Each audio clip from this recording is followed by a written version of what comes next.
C'est un vrai plaisir d'être avec vous. Alors, pour ceux qui ont une très bonne mémoire, peut-être on s'est déjà rencontrés un week-end en 2014.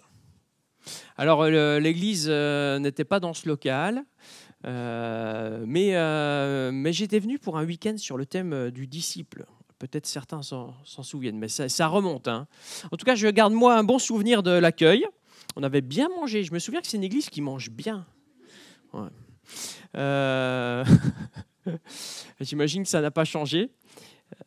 Et oui, effectivement, si j'ai quelques liens ici à Amiens, ça va être certains étudiants que j'ai connus, comme dit, en 2007. Malheureusement, il n'y a pas de soirée photo organisée, sinon j'aurais des bonnes photos. D'une époque lointaine où Mathias et Chloé étaient étudiants, de très bons souvenirs. Et comme dit en introduction, donc je viens du Feu de Lille. On est venu à 9 ce matin, histoire de remplir la voiture, quoi. Et puis, nous, on est en journée découverte. Alors, on va vous amener avec nous dans notre journée découverte. C'est que nous, on vient pour découvrir Amiens. Pour l'instant, on n'a pas vraiment vu autre chose que le brouillard. On espère que ça va se lever. Il faisait beau à Lille en partant. Mais on va découvrir Amiens. Et puis, ce matin, on est en mode découverte. Alors, il y a quelques collègues du Feu et puis quelques étudiants qui sont, pour certains, pour la première fois dans une église. Donc, c'est en mode découverte, voir ce que c'est que des chrétiens qui célèbrent Dieu ensemble. Et puis, on va continuer la découverte après avec l'incroyable pizza faite par Armand. Ça va être une découverte. Il ne le sait pas encore, ok. Et cet après-midi, découverte de la cathédrale et voir où l'évangile est caché là-dedans. Donc ça, je me réjouis de découvrir. Donc ça, c'est notre journée découverte. Alors, je vous invite du coup à participer à un des volets de cette journée découverte. Hein, en ce qui concerne un peuple qui célèbre Dieu, on vient de le vivre ensemble. C'est super. Maintenant, on va découvrir le sujet de ce matin. Le chrétien, qui est-ce ? Voilà, journée découverte. Je me dis, voilà, c'est un thème adapté. Le chrétien, qui est-ce ? Alors, c'est un petit peu un jeu ce matin qu'on va faire ensemble. Et bien sûr, s'il y a des chrétiens dans cette salle, ce que j'imagine bien sûr, vous auriez plein de manières de prendre le sujet et de répondre. Il y a tellement de manières de répondre. Il y a des caractéristiques différentes. Mais je vais tenter, moi, de répondre en prenant un extrait d'un discours de Jésus. Le discours le plus connu de Jésus, je cite, « Le sermon sur la montagne ». Merveilleux. C'est dans Matthieu, chapitre 5 à 7. Alors, j'ai pris la Bible classique. Pour les Lillois, je vous en ai posé 2-3 par terre avant de partir. J'ai oublié de vous les donner, mais elles sont à vos pieds. Et comme ça, je vais trouver la page. Matthieu, chapitre 5. C'est la page 619 pour ceux qui ont cette même Bible. Alors, j'introduis d'abord brièvement quelques remarques de contexte pour aider à la compréhension.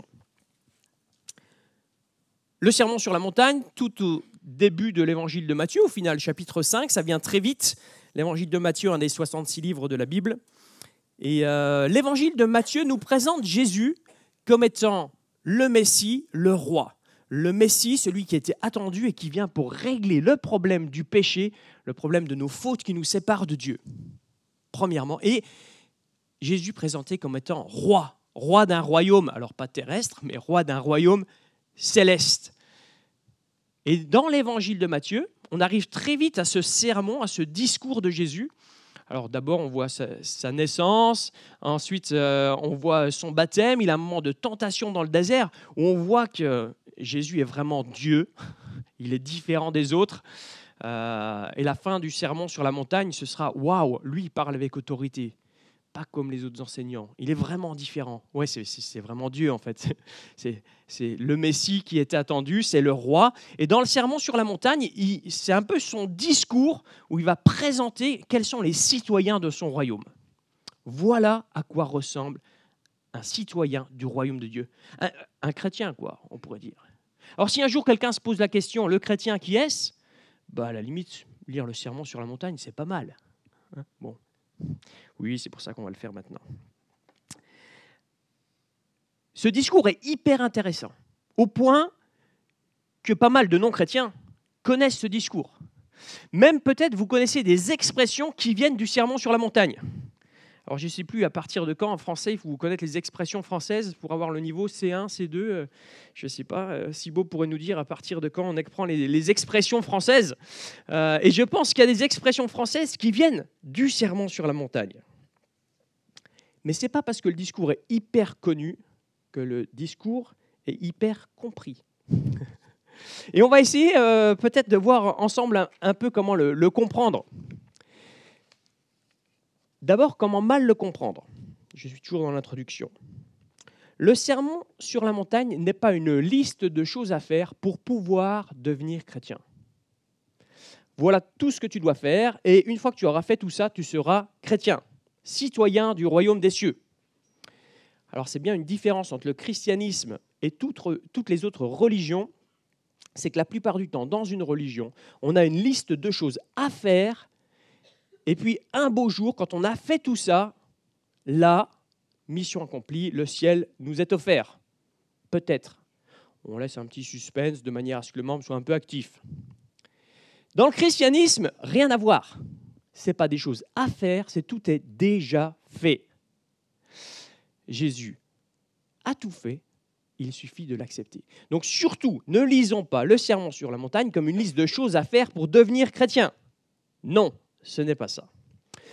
Ensuite, ne lisons pas le Sermon sur la montagne comme un idéal lointain. Genre, ce serait cool que les chrétiens plus essayent de vivre ça.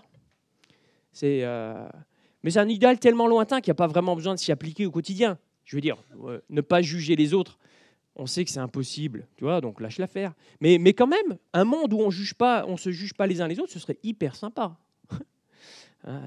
Ou un monde où on pense d'abord aux intérêts des autres avant de penser à nos propres intérêts. Ce serait super cool. Mais bon, c'est tellement lointain que... Non.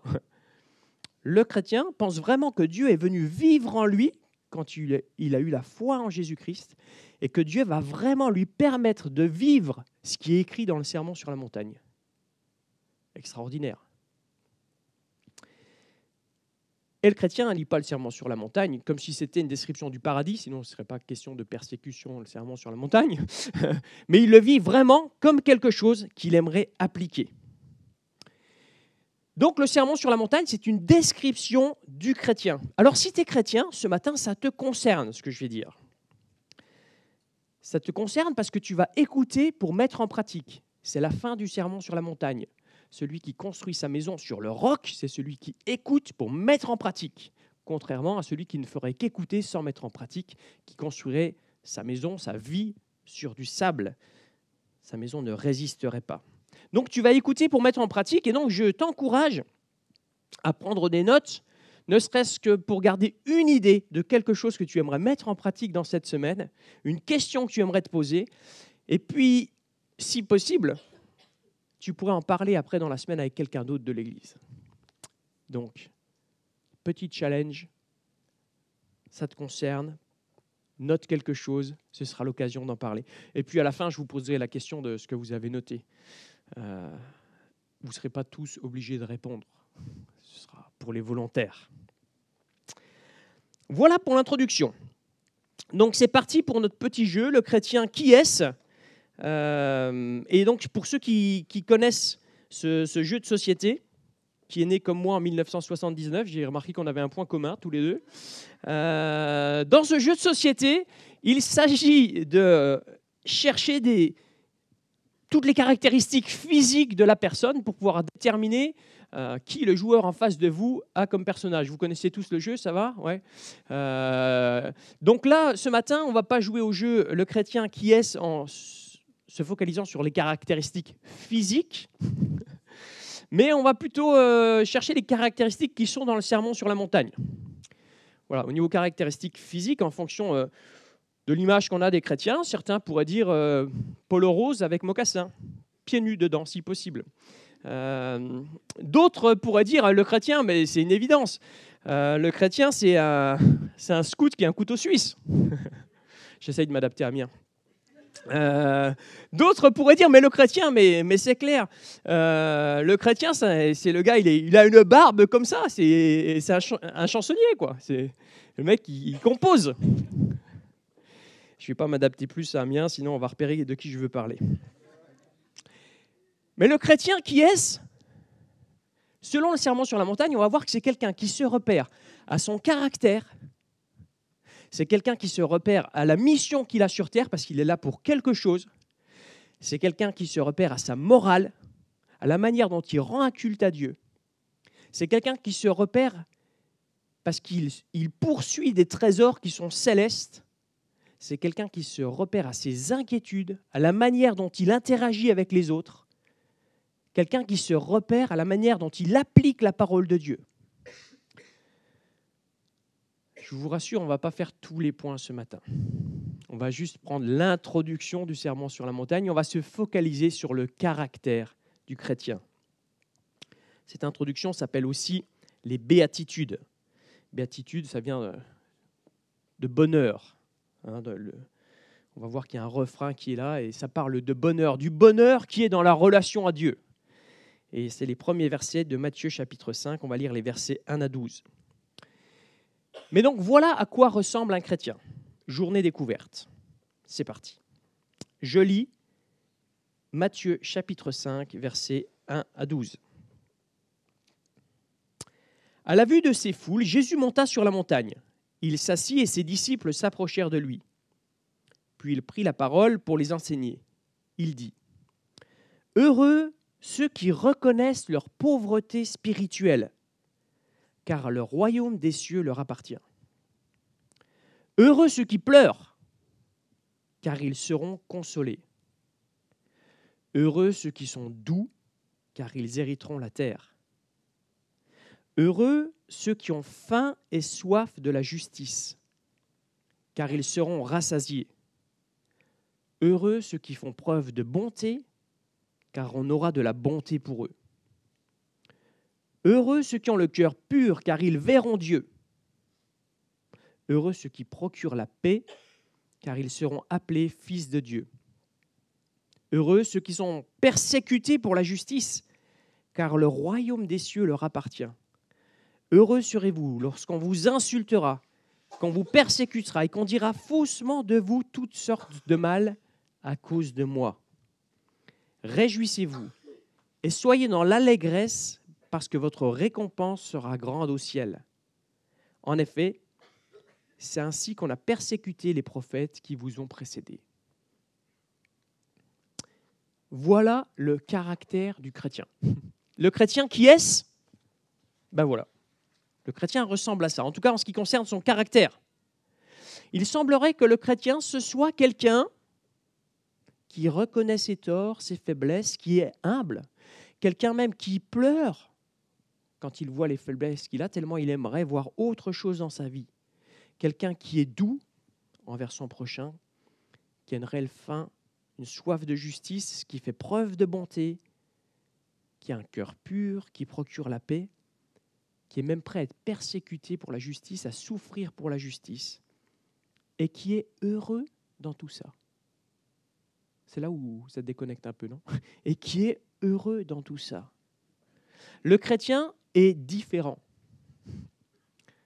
Il a un caractère qui est différent. On pourrait se dire, non mais parmi les chrétiens, il y a plein de caractères, voilà, on n'est pas tous pareils. Mais quand même, il y a quelque chose dans le caractère du chrétien qui fait juste que c'est un chrétien, en fait. Le chrétien est différent des autres. Il y a quelque chose qui semble même contre nature là-dedans. Le chrétien reconnaît sa faiblesse, pleure, est même prêt à être persécuté et heureux dans tout ça, c'est pas naturel. Le chrétien est différent. Il y a comme une inversion des valeurs. Je ne sais pas si vous connaissez le film Rasta Rocket, grosse référence. Mais dans Rasta Rocket, il y a quelqu'un qui est là devant le miroir et qui essaye de convaincre et de se convaincre lui-même de qui il est, alors que bon, il n'est pas vraiment, mais il essaye de se convaincre. Et il dit, je vois un type fier, je vois un type fort. Vous connaissez cet épisode ? Ouais, je vois que... D'accord. Je vois un type qui peut être très, très méchant quand il a la haine et qui n'accepte pas qu'on lui marche sur les pieds. Ben ça, c'est pas le chrétien. C'est un peu l'anti-Rasta Rocket, quoi. Je vois un type fier, je vois un type humble, je vois un type fort, Je vois un type qui pleure devant son péché. Surprenant, hein? Je vois un type très très méchant. Je vois un type plein de bonté, doux. Un type qui a la haine. Un type qui n'accepte pas de se faire marcher sur les pieds. Un type qui a soif de justice. Pas juste qui défend ses intérêts. Rien à voir. Un type qui accepte même de se faire persécuter. Il veut juste procurer la paix. Mais si ça ne marche pas, il accepte de se faire persécuter. Incroyable. C'est un caractère tellement différent. Et ce qui est choquant, c'est qu'il est à l'aise là-dedans. Il se voit béni. Comme si c'était un cadeau de Dieu ce qu'il est en train de vivre. En fait, quand on connaît le Dieu de la Bible, ce n'est pas très surprenant parce que depuis toujours, Dieu veut un peuple différent. Différent des autres peuples. Un peuple qui lui appartient. Un peuple qui n'aime que Dieu. Un peuple qui obéit à Dieu. Un peuple qui est persuadé que Dieu sait mieux que lui ce qui est bon pour lui. Depuis toujours, c'est comme ça que Dieu fonctionne dans la Bible. Et dans le Lévitique, on pourrait trouver un refrain qui va dire « Ne faites pas ce qu'ils font ». Et dans le Sermon sur la montagne, on verra « Ne leur ressemblez pas ». Le chrétien est différent. Il a un caractère, entre autres, qui est différent. Mais tout est différent, en fait. Le chrétien, qui est-ce? Es-tu chrétien? Si oui, tu te reconnais quand il est question, verset 3, « Heureux ceux qui reconnaissent leur pauvreté spirituelle, car le royaume des cieux leur appartient. » Ça, c'est toi. Ceux qui reconnaissent leur pauvreté spirituelle. Ceux qui regardent à Dieu, qui voient les perfections de Dieu et qui se disent « Waouh, mais je suis tellement loin de ça. » Tellement loin de ça. Je reconnais mes fautes. Je reconnais mon péché. Et pas juste ceux qui ont reconnu un jour. C'est ceux qui reconnaissent. Je continue de reconnaître, jour après jour, combien mes imperfections sont grandes. Face à l'amour de Dieu, face à sa justice, le chrétien reconnaît sa pauvreté spirituelle. Le chrétien n'est pas le gars qui est fier de lui, sage à ses propres yeux, indépendant spirituellement. Dieu résiste aux orgueilleux, mais il fait grâce aux humbles. Si tu es dans cette salle et que tu aimerais savoir comment devenir chrétien, comment t'approcher de Dieu, première chose à bien retenir, Dieu résiste aux orgueilleux, mais il fait grâce aux humbles. Reconnais ta pauvreté devant Dieu. Il y a plein d'autres manières de régler les faiblesses qu'on voit dans notre vie, les fautes.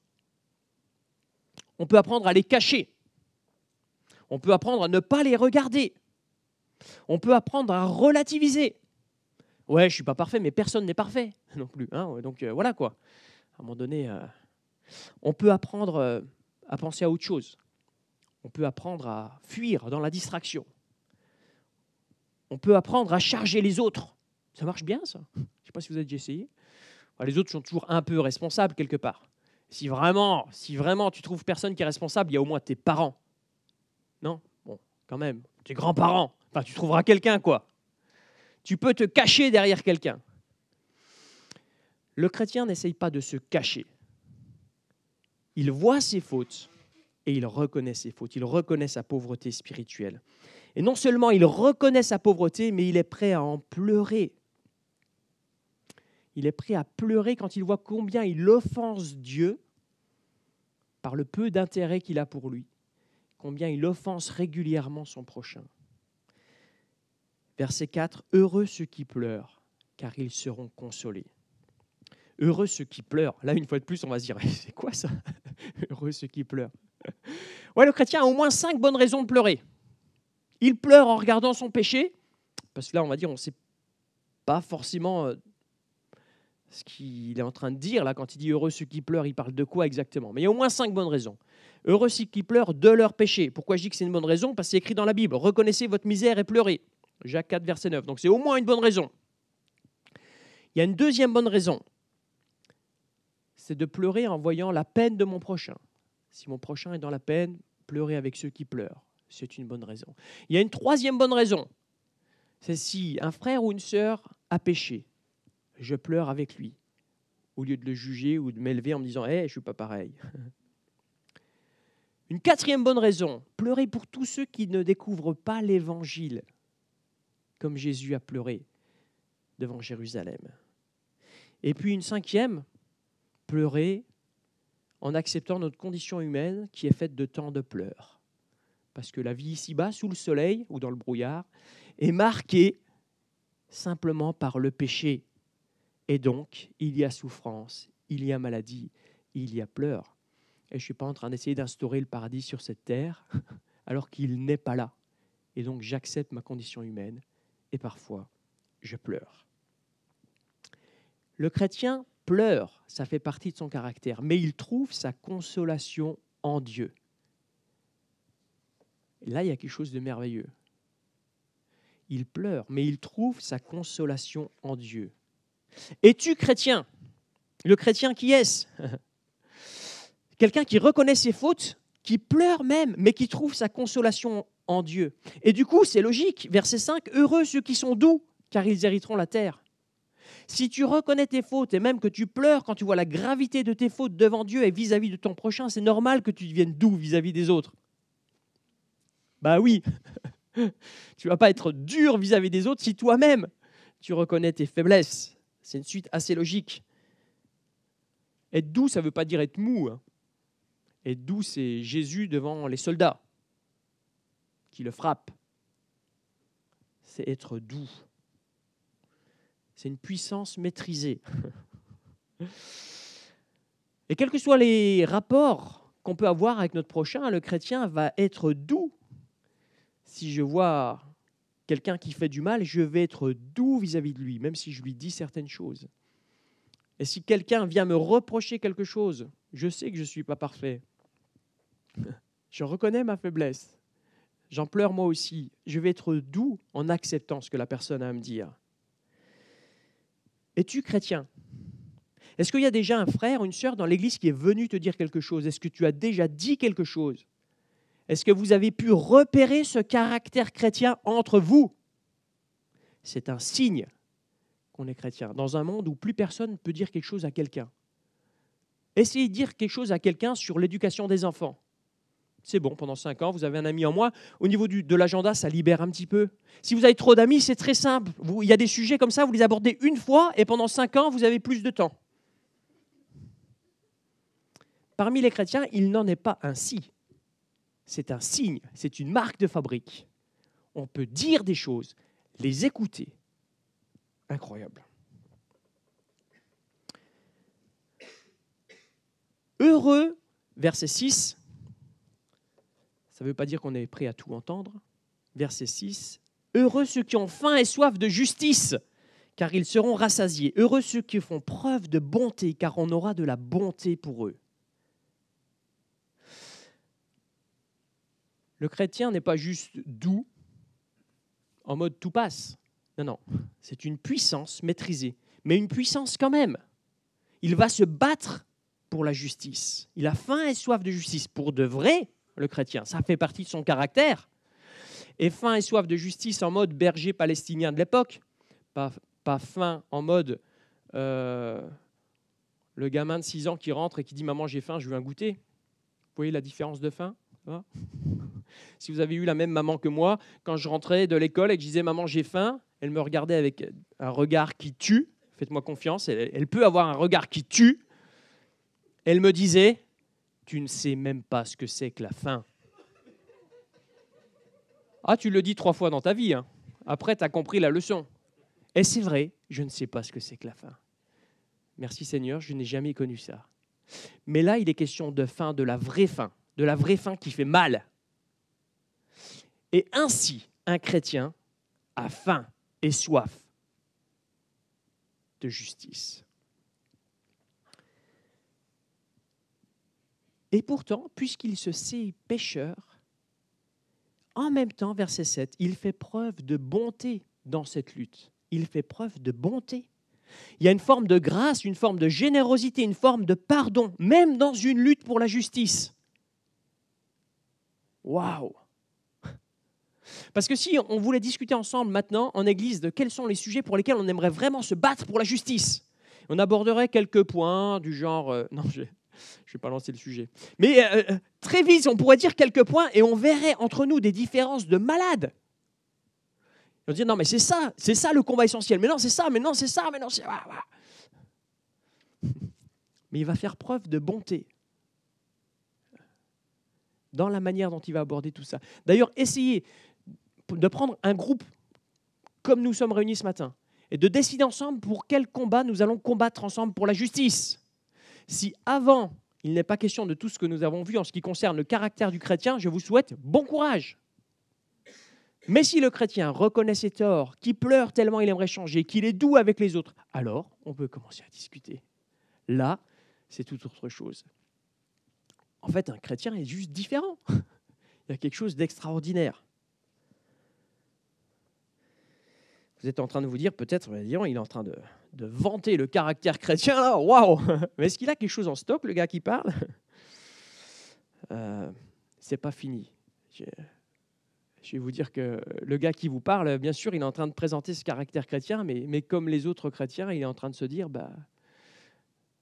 lui aussi, il est pécheur et lui aussi, il est triste face à son péché. Et il a l'impression que des fois, ce que je suis en train de vous exposer, ça ne correspond pas à ma vie. Mais on y arrive. En tout cas, le chrétien est différent. Différent aussi parce que, j'arrive au verset 8, il a un cœur pur. Il a un cœur pur. Il n'est pas en train d'essayer de magouiller un truc. Quand il vous parle, il n'est pas en train d'essayer de vous amener sur un chemin qu'il arrange lui pour des raisons X, Y. Il n'est pas en train de vous dire, moi, ce que je pense serait super qu'il y ait une soirée de prière parce qu'il veut être à côté de cette fille, parce qu'il est en train de négocier un truc pour son confort, parce qu'il aimerait plus de pouvoir, parce que comme ça, il sera plus riche. C'est... Relax. Ce qu'on connaît ailleurs, on ne le connaît pas entre chrétiens. Le chrétien a un cœur pur. Il y a quelque chose qui l'anime plus que tout. La gloire de Dieu, ça s'exprime comment? Il veut aimer Dieu, il veut aimer son prochain. C'est ça ce qui l'anime. Et il a un cœur pur. Il dit simplement les choses. Comment est-ce qu'on pourrait glorifier Dieu ensemble? Comment est-ce qu'on peut l'aimer plus? Comment est-ce qu'on peut s'aimer les uns les autres? C'est un truc de ouf, non? Moi, j'aimerais bien vivre à côté d'un chrétien. Je vous rassure, c'est mon quotidien. Es-tu chrétien? Verset 9, « Heureux ceux qui procurent la paix, car ils seront appelés fils de Dieu. » Quelle suite logique. Je veux dire, si tu vis avec quelqu'un qui a un cœur pur et qui désire juste l'amour de Dieu et du prochain, forcément, ça va procurer la paix. Je veux dire, vivre à côté de cette personne, tu seras juste en paix avec. Si c'est quelqu'un qui reconnaît ses torts, qui pleure sur ses torts, qui aimerait être plus juste, qui pardonne, qui est bon, forcément, tu es en paix.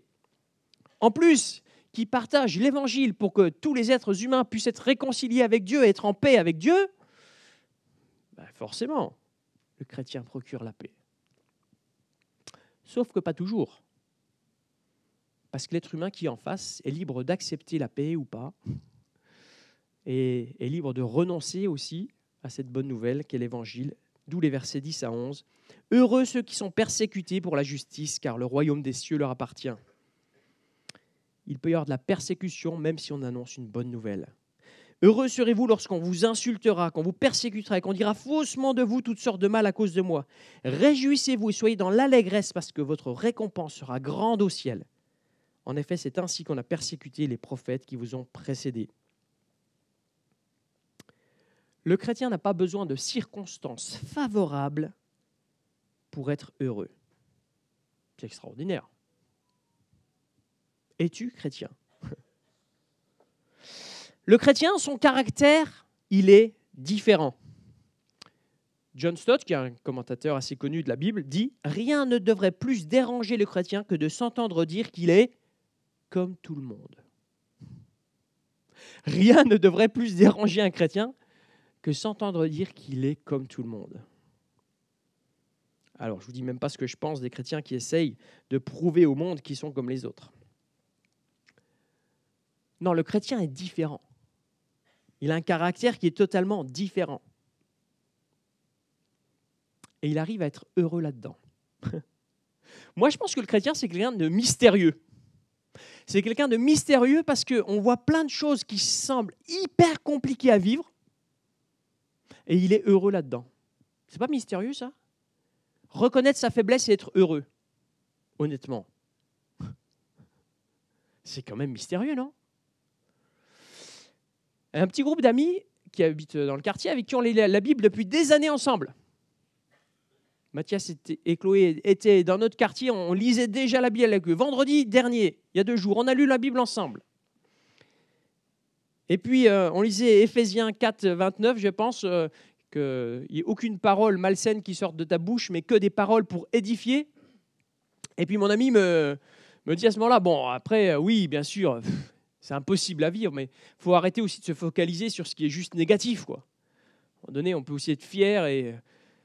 parce que bon, c'est vrai que si on parle toujours des fautes, ouais. Mais en fait, le chrétien est capable de voir largement ses fautes et d'être heureux quand même. Ça, c'est un mystère de fou, en fait. De l'extérieur, ça ne marche pas, ce truc. Comment est-ce que tu peux être totalement conscient de tes fautes, même pleurer régulièrement en voyant ton péché, en voyant combien tu offenses Dieu et en voyant le mal que tu fais autour de toi et quand même être heureux? Normalement, à un moment donné, tu dis, bah, si vraiment je veux être heureux, je vais arrêter de me focaliser là-dessus, quoi. Regardons ce qui va, après tout. Parce qu'il y a plein de choses qui vont dans ta vie. Voilà. Il suffit de regarder le verre du bon côté, moitié plein. Il y a 2 semaines, je distribuais des flyers à la sortie du métro. 2 semaines ou 3, je ne sais pas, il y avait des étudiants à l'Institut biblique de Bruxelles qui étaient avec nous. On distribuait des flyers et je tombe sur un médecin à la retraite. Et on commence à parler de la foi et il me dit ouais, mais j'ai fait des recherches, j'ai discuté un petit peu avec un prêtre. Ah bon, pourquoi? Ben parce que j'ai vu plein de gens mourir et je dois dire, ceux qui ont la foi, ils ont un plus. Ah, il y a quelque chose d'extraordinaire. Il y a quelque chose qui les porte. Ben, du coup, moi, j'ai fait mes recherches, c'est pas pour moi, mais franchement, face à la mort, le chrétien, il a quelque chose de plus. C'est indéniable. Il y a quelque chose d'une paix, d'une joie qui ne dépend pas des circonstances. Je dis, ben oui, mais en fait, c'est que vous n'avez pas compris ce que c'est. Mais je peux vous dire, oui, ce que vous avez vu est juste. Il y a vraiment quelque chose d'extraordinaire dans le caractère du chrétien. Lorsque Blaise Pascal est décédé, on a retrouvé dans sa veste, vous connaissez cette histoire? Blaise Pascal, c'est un mathématicien, philosophe français du XVIIe, on a retrouvé dans sa veste un texte qui était cousu, qu'on appelle le mémorial de Pascal. Et d'ailleurs, je m'appelle Pascal à cause de Blaise Pascal, parce que mon père aimait bien les pensées de Pascal. Fin de la parenthèse. Donc, il y avait ce mémorial qui était cousu, et sur ce mémorial, il y avait un petit peu ce qui ressemble à ce qu'il a écrit la nuit de sa conversion, on pourrait dire. Qu'est-ce qui lui est arrivé? Il partait en carrosse, accident de carrosse, il a cru qu'il allait mourir. Il a été face à l'idée du départ imminent. Et puis là, du coup, il a découvert Dieu, pas comme le découvrent les sages et les savants, comme il écrit lui-même, mais il a découvert Dieu personnellement. Et dans ce mémorial, il écrit, je lis, « Je m'en étais séparé », il parle de Jésus, « je m'en étais séparé, je l'ai fui, je l'ai crucifié. » 3 petits points, « que plus jamais je ne m'en sépare. » Il était tellement conscient que par ses fautes, c'est comme s'il avait crucifié lui-même Jésus sur la croix, que plus jamais je ne m'en sépare, au point qu'il l'a mis sur son cœur dans sa veste. Et ensuite, je lis, joie, joie, joie, pleurs de joie, certitude, joie, paix. C'est ce qui est écrit sur son papier. Ce gars, tellement triste de lui-même, séparé de Dieu, je l'ai comme crucifié moi-même. Et pourtant, joie, joie, joie, pleurs de joie. Comment c'est possible? C'est le mystère du caractère chrétien. D'associer le fait qu'on peut se regarder dans le miroir comme on est, qu'on n'a pas besoin de se persuader tous les matins, je suis fier, je suis fort. On peut se regarder comme on est et être joyeux. Extraordinaire. Alors j'ai envoyé le mémorial de Pascal à à mon voisin qui a fait un accident en Audi, alors c'est le carrosse de maintenant, quoi, hein, qui s'est posé des questions du coup sur le vrai sens de la vie. Et donc je lui ai dit, bah, tiens, regarde, il y en a un autre qui avant toi a fait un accident, et ça l'a amené à des bonnes réflexions. Alors il m'a répondu, je ne connais pas grand-chose de la vie de Pascal. Non, c'est pas ça, ça c'est moi qui lui écris. Étonnante histoire, autre époque, mais en effet, ça me fait penser à mon histoire. J'espère juste ne pas mourir à 31 ans, car il ne me resterait plus beaucoup de temps sur Terre. Oui, effectivement, Pascal est mort jeune. Merci pour ce partage, je me renseignerai un peu plus sur la vie de Blaise Pascal. On lira quelques pensées avec lui. Mais encore aujourd'hui, Dieu cherche à attirer les hommes à lui. Accident de carrosse a été remplacé par accident de Audi, mais c'est encore possible de découvrir ce mystère. Il y a un mystère dans le caractère chrétien. Reconnaître ses fautes et être dans la joie. Ce mystère est tellement extraordinaire qu'au final, ça devient la mission du chrétien. On pourrait lire la suite du texte dans le Sermon sur la montagne, et en fait, la mission du chrétien, c'est être sel et lumière. C'est donner du goût à ce qui est vécu ici-bas. C'est être lumière, c'est refléter quelque chose de qui est Dieu. C'est donner du goût dans une vie, dans les relations humaines, dans les relations à Dieu. Ça devient la mission du chrétien, en fait. Juste par son caractère, en fait. Quelles que soient les circonstances de la vie, juste par ce qu'il vit, le chrétien donne un goût différent. Incroyable. On l'a chanté. Yahweh, tu fais briller sur moi ton soleil. Ta lumière chasse les ténèbres. Tu éclaires mon sentier. Le chrétien est celui qui vient rayonner de cette lumière que Dieu lui donne. Et il ne se pose plus la question le matin, comment est-ce que je vais vivre une journée confortable? Qu'est-ce qui va me rendre joyeux? Comment est-ce que je vais pouvoir avoir de la réussite? Qu'est-ce qui va faire en sorte que les autres me reconnaissent selon mes talents? Mais comment est-ce que je vais pouvoir vivre une journée pour la gloire de Dieu, pour celui qui m'a donné de pouvoir être joyeux malgré ce que je vois dans ma vie? La preuve, verset 12. Par verset 12, il fallait certainement entendre autre chose. Je n'ai pas de couleur dans cette Bible, donc c'est un peu plus compliqué. Verset 16, que de la même manière, votre lumière brille devant les hommes afin qu'ils voient votre belle manière d'agir et qu'ainsi ils célèbrent la gloire de votre Père céleste. Lorsque le chrétien reflète Dieu, il ne cherche pas sa propre gloire. Il sait très bien que tout ce qui est bon en lui vient de Dieu. Il recherche à ce que la gloire revienne à celui qui a créé de bonnes choses en lui, à Dieu directement. Je conclus. Le chrétien, qui est-ce? Quelqu'un qui a un caractère extraordinaire quand on y pense. Et pourtant, quelqu'un qui donne la gloire à Dieu et pas à lui-même. Alors, c'est quoi ce mystère du coup? Je vais quand même essayer de dire un petit peu d'où vient ce mystère. Voilà, vous le savez. Qu'est-ce qui est écrit dans la suite de ce texte, si je lis le verset 17 du coup, de Matthieu chapitre 5. Jésus dit, « Ne croyez pas que je suis venu pour abolir la loi ou les prophètes. Je suis venu non pour abolir, mais pour accomplir. » Voilà le mystère qu'on a fêté à Pâques. C'est que Jésus n'est pas venu pour abolir la loi, tout ce qui avait été dit, qui devait être fait, mais Jésus est venu pour l'accomplir. En fait, ce qui fait que le chrétien peut être heureux malgré ses faiblesses, c'est que Jésus est venu vivre la vie parfaite que lui-même est incapable de vivre. Je suis incapable de vivre une vie parfaite, mais Jésus a vécu cette vie parfaite. Il a accompli la loi. Première manière dont il a accompli la loi.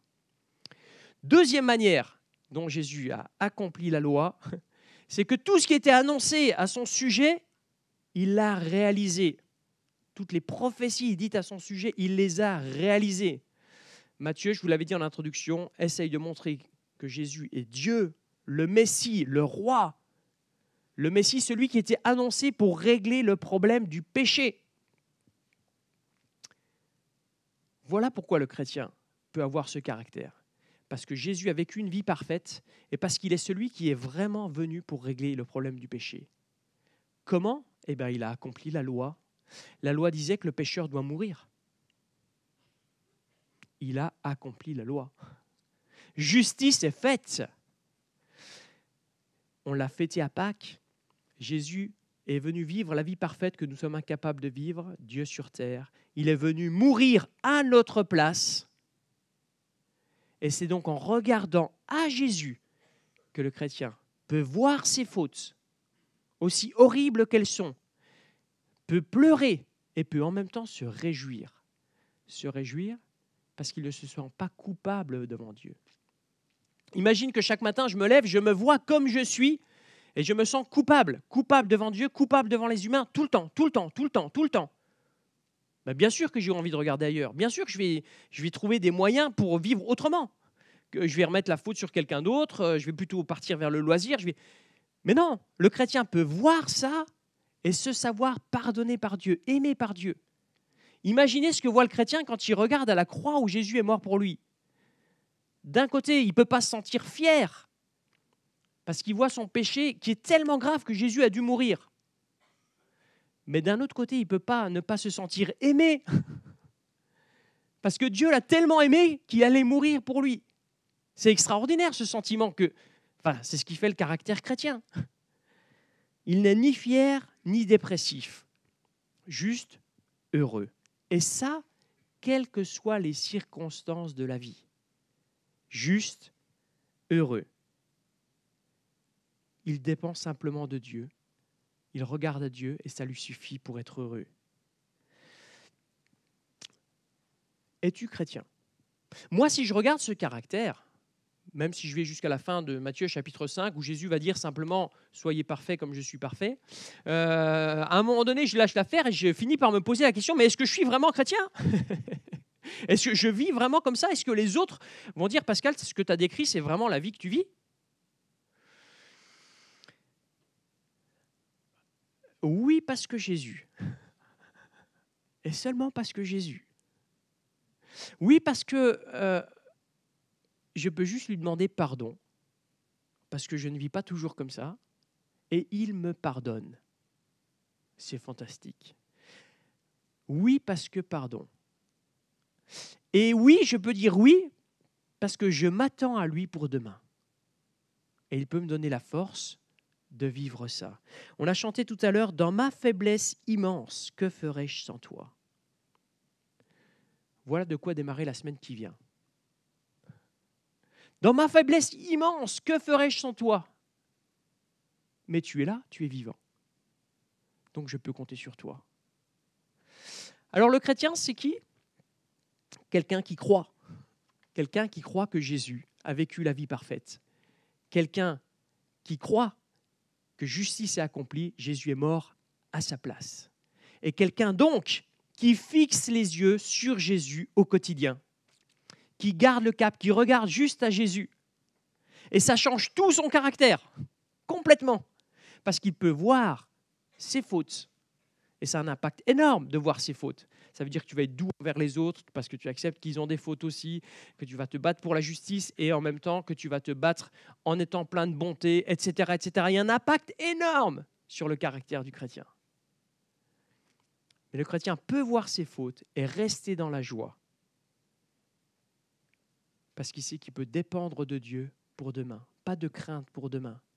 Oui, le médecin que j'ai vu au métro avait bien raison. Face à la mort, le chrétien voit autre chose.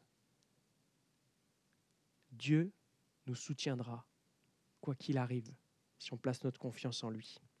Alors j'en ai fini, mais j'aimerais bien vous poser une question quand même, parce que vous avez pris des notes. Est-ce que l'un ou l'autre voudrait partager une idée qui retient ? Ou un point où il se dit ça, oh, ce serait sympa que je réfléchisse un petit peu plus là-dessus ou que j'y travaille. Oui ? Excellent. Lorsque tu reconnais tes faiblesses, tu es plus doux. Et si vous êtes comme moi, vous avez repéré que ce n'est pas automatique qu'on reconnaisse ses faiblesses au quotidien. Parfois, on pose la question à un chrétien, quand est-ce que la dernière fois tu as reconnu tes faiblesses ? Quand est-ce que la dernière fois tu as demandé pardon à Dieu pour tes péchés ? Et il ne s'en souvient plus. Alors qu'une journée sans repentance n'est pas une journée sans péché, c'est une journée où on accepte le péché dans nos vies. Alors, normalement, on devrait se repentir au moins tous les jours. Heureusement, on peut avoir de bonnes habitudes, des disciplines spirituelles qu'on peut mettre en place pour veiller à régulièrement pouvoir dire à Dieu que nous sommes pécheurs. Et on sait bien le vivre, puisqu'on sait qu'on est pardonné par Jésus. par exemple, la lecture de la Bible quotidienne nous aide énormément à voir que nous sommes pécheurs. Moi, j'ai une petite habitude. Le matin, je me lève, AM. Le soir, je me couche, PM. AM, A, abandon et merci. PM, pardon et merci. Le matin, je me lève, je m'abandonne à Dieu pour la journée qui vient. Je lui dis que j'ai mon planning qui a été fait, je prie mon planning et je lui dis, t'es le boss, si tu veux changer le planning, tu peux. Mais merci de m'avoir renouvelé le souffle de vie. Merci à nos frères africains qui nous ont ramené cette prière que je ne connaissais pas. Merci d'avoir renouvelé le souffle de vie. Et cette journée, je veux la vivre pour toi. Et le soir, PM. Parce que pardon, il y a toujours un sujet pour lequel je dois demander pardon. Mais si je n'en fais pas une habitude, je ne demande plus pardon. La conséquence la plus rapide, je deviens dur avec ma femme, mes enfants. Ça commence par les proches et ça s'étale au fur et à mesure. Merci pour ce point. Autre point que vous retenez ? Oui ?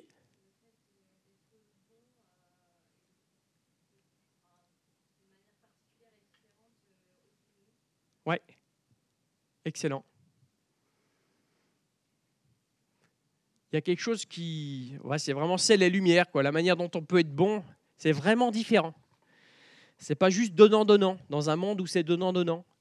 Où bien souvent on est bon parce que comme ça, au cas où, on sait que l'autre a un peu une dette envers nous, comme ça il pourra. Hein, comme ça, on est sûr qu'on a quelques personnes sur qui on peut compter. Non, il y a quelque chose d'une bonté gratuite qui est extraordinaire chez le chrétien. Pas parce qu'il peut donner des choses qu'il n'a pas reçues, mais parce qu'il les a reçues d'en haut. Autre chose que vous retenez ? Oui ? Puissance maîtrisée. Ouais. Excellent. À méditer. Je m'arrête là et puis je prie. Notre Dieu, nous te remercions parce qu'avec toi, on a accès à la vérité. Tu nous dis réellement le problème qu'il y a entre toi et nous. Tu dénonces réellement le péché qu'il y a dans nos vies, combien nous sommes imparfaits, combien nous te sommes rebelles, et ça arrive encore aujourd'hui, et combien nous avons du mal à aimer notre prochain. Mais en même temps, quand on vient à toi, tu nous pardonnes. Merci pour cet amour extraordinaire, pour le nombre de fois où tu m'accueilles, où tu nous accueilles. Merci parce que pour cette semaine qui vient, on peut compter sur toi, se repentir, demander simplement pardon, et tu nous pardonnes. Et puis dépendre de toi, et pouvoir nous dire, mais comment est-ce que je pourrais envisager cette semaine sans toi, et être rassuré directement parce que tu seras là. Amen.